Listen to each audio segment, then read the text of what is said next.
The Galaxy Watch 6 and 6 Classic came out 1 month ago, and in the first month, there was a lot of noise and a lot of excitement surrounding this new smartwatch with its elegant rotating bezel and its premium design. There were a ton of positive reviews, and I myself said it could very well be the best smartwatch of 2023. But now that it's been 1 month, it's time to set the spec sheets aside and see how this watch actually performs under daily use. Now, I've been wearing this watch every single day since the day it came out when I was in Korea at Samsung's launch event, and I found a lot of things that I didn't mention in the original video. And so in this video, I want to share with you what I found to be the most annoying setbacks, the in-depth accuracy testing, of course, with the GPS and heart rate, and the most positive features that you might not realize when you first put the watch on. So starting off with the first positive, we're gonna go like kind of pro-con throughout this video. The first one, the larger display is so nice, of course, in general, but especially for workouts. Being able to see at a glance a lot more information without having to like really look closely was a big positive. But a drawback is that ending workouts was really a big pain. So Samsung, in my opinion, needs to allow you to really reprogram the buttons better during a workout, especially if they're trying to market any of their watches as workout-focused watches, which they definitely are trying to do. They need to be able to program these buttons. So picture this, you're training for a race, maybe a 5K for example, and in your training, you really want to get an accurate time. So you're getting close to the finish line, you want to end it, and as soon as you cross the finish line, the only way to end it is to swipe over to the right and then tap on the X, but your hand is sweaty, so swiping doesn't really work. The only way you can do this with buttons is by pressing and holding the bottom button, which can pause it, but that doesn't end the workout. So then you're paused, you have to like wipe off your hands and then be able to hit the X to actually end your workout. Similarly, if you want to have lap times, if you're running and you want to have laps, you can't really do that either. But getting to the positives, you can actually string together multiple workouts with a little plus icon. So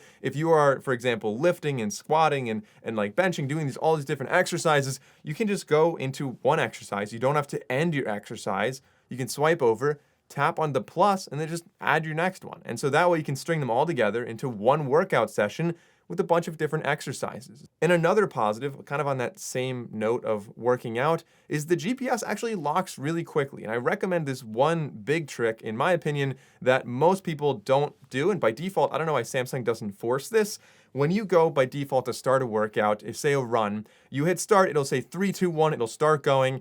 And you don't even know if you have GPS yet. Most of the time, you don't have GPS yet, and it won't lock on GPS until you run for maybe a minute. And so that first minute is completely untracked with distance. So what I do is I go into settings, I go down and I make sure that it's set to manual for start rather than the countdown, so that you can have it set, like you can see right here, it waits until GPS is locked in and then I can press start. Now, on to another positive. I know I said it was gonna be pro-con, and this is like the 4th pro in a row, but there's a lot to like about this watch, so it might be a little unbalanced on the pro side. Despite being the classic variant right here, which is the one I've been wearing, it's actually more durable than the active version, which I think is pretty interesting. So this watch, big positive, super durable. The sapphire crystal display is very scratch resistant.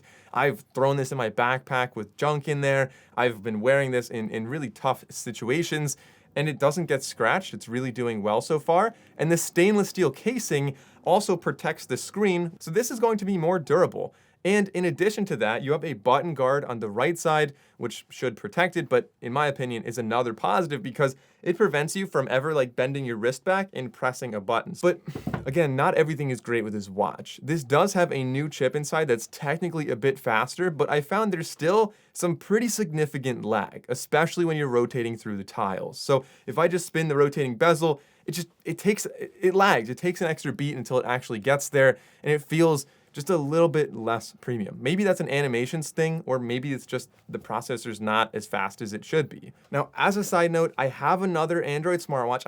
I'm not allowed to talk about it just yet, but I will be making a comparison between this watch and that one in a future video. So if you want to see that, be sure to go down and click that subscribe button.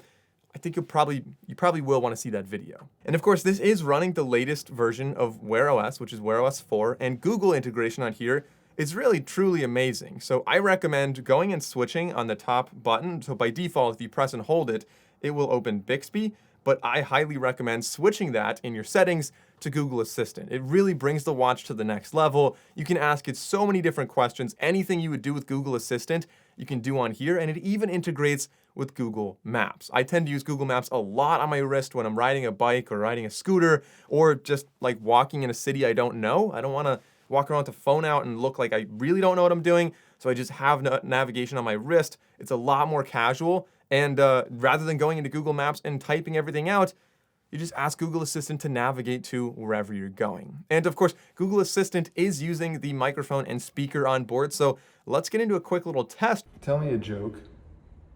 What do you call a belt made of watches? A waste of time. A positive with this watch is that despite its large size, it seems to be like really well distributed across my entire wrist, so it doesn't feel super heavy, it doesn't move around a lot, which I was very surprised by. I did not expect this. And it's surprisingly comfortable for sleep as well. I was pretty blown away when I slept with this. I thought for sure it was going to be a terrible experience, but I slept really well, and it actually like almost was better than some smaller watches I've worn. But there are some drawbacks.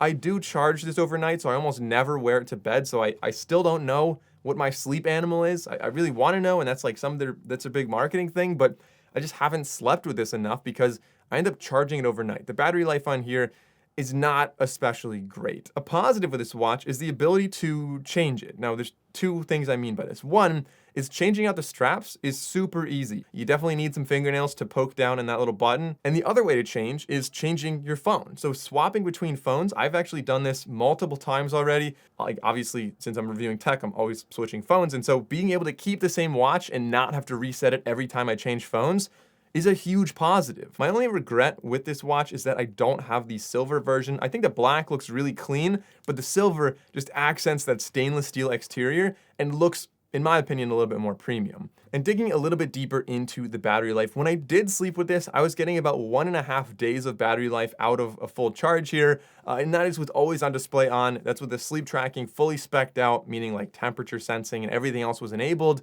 But if you don't track your sleep, and or if you just have those things disabled, so it's like basic sleep tracking, and if you do gesture only, so it doesn't have always on display, you can easily beat 2 days from my experience. And when working out, when you have GPS and heart rate tracking, and of course music as well, so I like to listen to earbuds while I'm running, I find that it drains the battery fairly quickly. So if you run a 5K, maybe about 3 miles, 3.1 miles, it'll end up draining it probably by about 15%, obviously depending on how fast you run. Without music, you can maybe go about 20% drained per hour. So it's not great, but it's definitely good enough for most workouts. Talking about the accuracy, I want to focus on heart rate and GPS.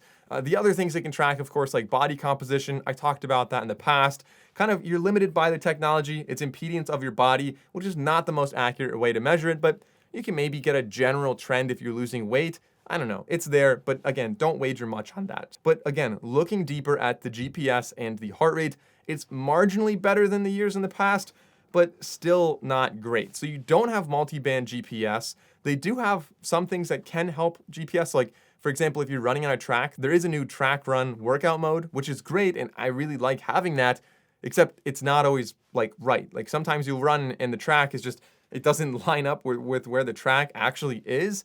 And as far as GPS tracking goes, like running in a straight line, it does fine. It wanders a little bit. Sometimes it's off by maybe 1% on those runs from my testing.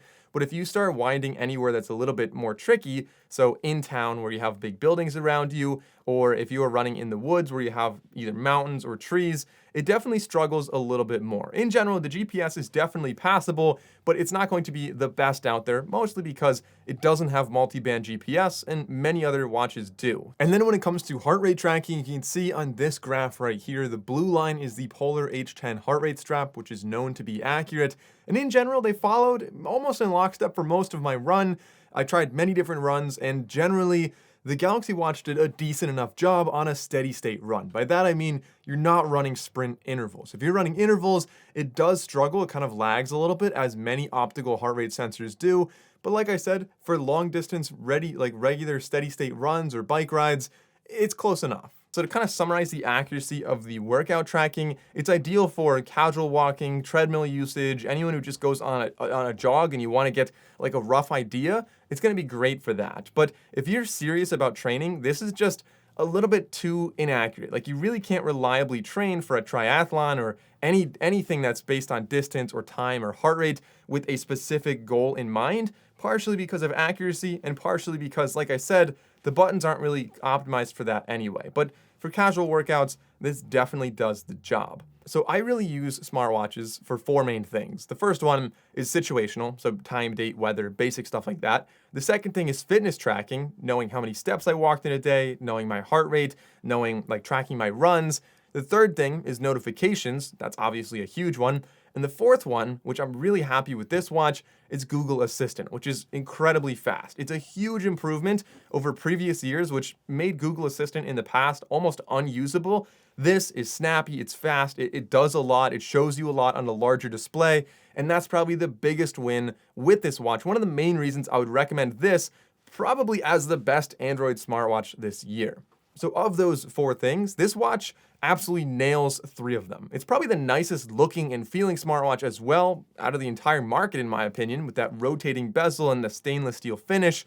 But you have to ask yourself, why are you getting a watch? If it's for style, for notifications, for light health tracking, or just an extension of your phone, then this is, in my opinion, hands down the best Android watch you can get. But if your top priority is fitness tracking, you kind of split in 2 groups here. One group is you just want to lose weight, you're not training for a specific target, no goal, no pace, no race or marathon or anything like that, then fine, this is gonna be a good watch. But if you're training for a specific goal, it's just not quite optimized for that. It's not the best watch to buy, in which case I would definitely recommend looking at something like the Garmin Venue 2 Plus, or some of Garmin's other more fitness-focused watches. So that's my take on the Galaxy Watch 6 Classic over the past month. In general, I love this watch. There's a lot to like. I hope that next year we fix the animations and it's a little bit less laggy, and I really hope it's substantially more accurate next year. Otherwise, this watch is a big win. I hope you enjoyed the video. If you did, consider liking and subscribing, and I recommend watching